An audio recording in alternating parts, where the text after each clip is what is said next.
जो जंगल में रहते हैं। वनवासी का मतलब जो जंगल में रहते हैं, उन्हें ना जमीन का हक है, ना जंगल का हक है, ना जल का हक है, उन्हें कोई अधिकार नहीं मिलने चाहिए। क्यों? क्योंकि वो तो जंगल में रहते हैं। तो ये फर्क है। आप सोचिए, बीजेपी के लोग आपको वनवासी कहते हैं कि आप जंगल में रहते हो। हिंदुस्तान का जंगल एक के बाद एक गायब हो रहा है। जंगल गायब हो जाएगा तो फिर वो आपसे कहेंगे आप वनवासी हो, जंगल। तो चलिए आप जाके सड़कों पे भीख मांगिए, दूसरे लोगों के लिए काम कीजिए और आपको इस देश में कोई हक नहीं मिलने वाला है। तो ये लड़ाई हो रही है हमारे लिए। आप आदिवासी हो, हिंदुस्तान के पहले मालिक हो, और ये आपका इतिहास है, आपकी हिस्ट्री है। वनवासी शब्द जो है आपकी हिस्ट्री को मिटाने की कोशिश वाला शब्द है। आपके इतिहास को, आपकी भाषाएं को, आपके जीने के तरीके को खत्म करने का शब्द है। सीधी बात कहेंगे आपको कि भैया आप तो जंगल में रहते हो, आपको अधिकार कैसे मिलेंगे? जंगल में किसी को अधिकार थोड़ी मिलते। तो ये फर्क। अब चुनाव का समय है। कांग्रेस पार्टी हिंदुस्तान की गरीब जनता भैया उसको बैठाइए ना भैया, आदिवासियों के लिए, बैठाइए ना थोड़ा पिछड़ों के लिए क्या करने जा रही है, रेलिंग में साढ़े ये मैं आज नरेंद्र मोदी जी ने बैठ जाओ यार, बैठ जाओ, पीछे वाला कुछ नहीं दिख रहा। 22-25 लोगों का 16 लाख करोड़ रुपया कर्जा माफ किया है। आम आदमी से आप कहो कि भैया 16 लाख रुपए कितना होता है, वो आपको बता नहीं पाएगा।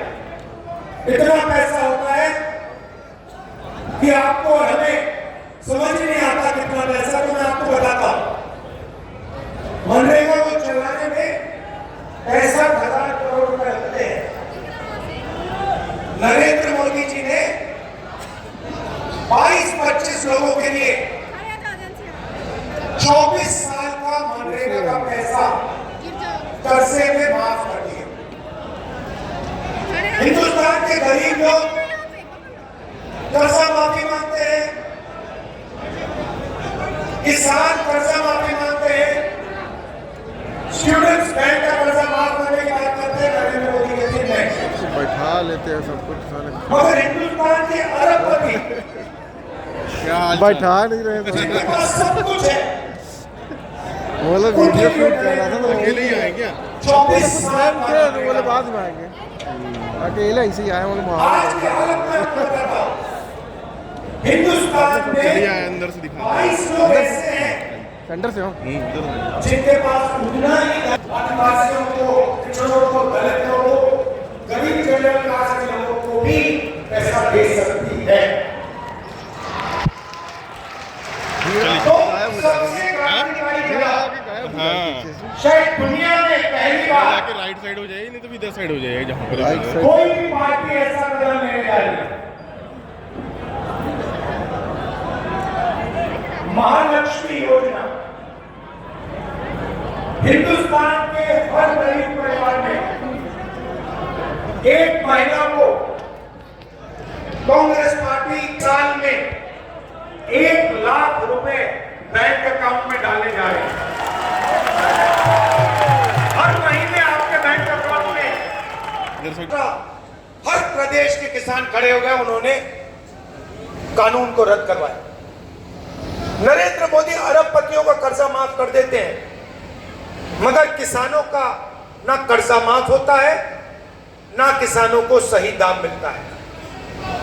किसान कोई फ्री गिफ्ट नहीं मांग रहा है, किसान कोई तोहफा नहीं मांग रहा है।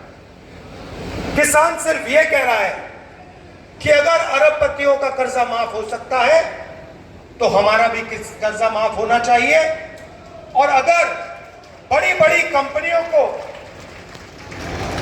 उनके प्रोडक्ट्स के लिए सही दाम मिल सकता है तो हिंदुस्तान के किसान को भी सही दाम मिलना चाहिए।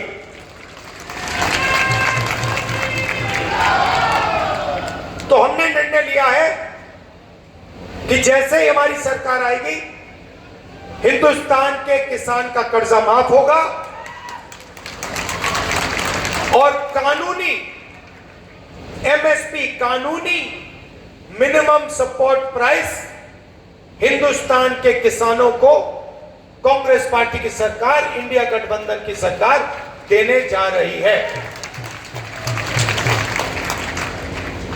थोड़ा सा मैं आदिवासियों के बारे में बोलना चाहता हूं। आपके लिए कांग्रेस पार्टी क्या करने जा रही है? सबसे पहले जो भी आपकी जमीन की क्लेम्स हैं, फॉरेस्ट राइट एक्ट के मुताबिक जो भी जमीन पर आपका हक बनता है, उन सब क्लेम्स को हम 1 साल के अंदर सेटल करवा देंगे।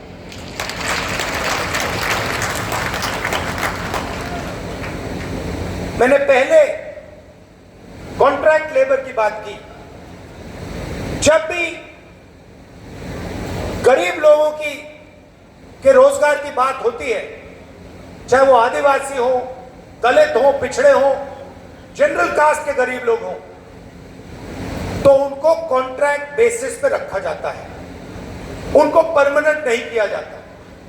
किसी प्राइवेट कंपनी में कोई मैनेजर रखा जाता है तो उसे परमानेंट जॉब दी जाती है, आईएएस अफसर को परमानेंट जॉब दी जाती है, मगर गरीब लोगों को कॉन्ट्रैक्ट बेसिस पे जॉब दी जाती है, ठेकेदारी से जॉब दी जाती है, और जब भी उसको हटाने की जरूरत होती है 1 मिनट में बिना कोई कॉम्पनसेशन उसको उठा के बाहर फेंक देते हैं।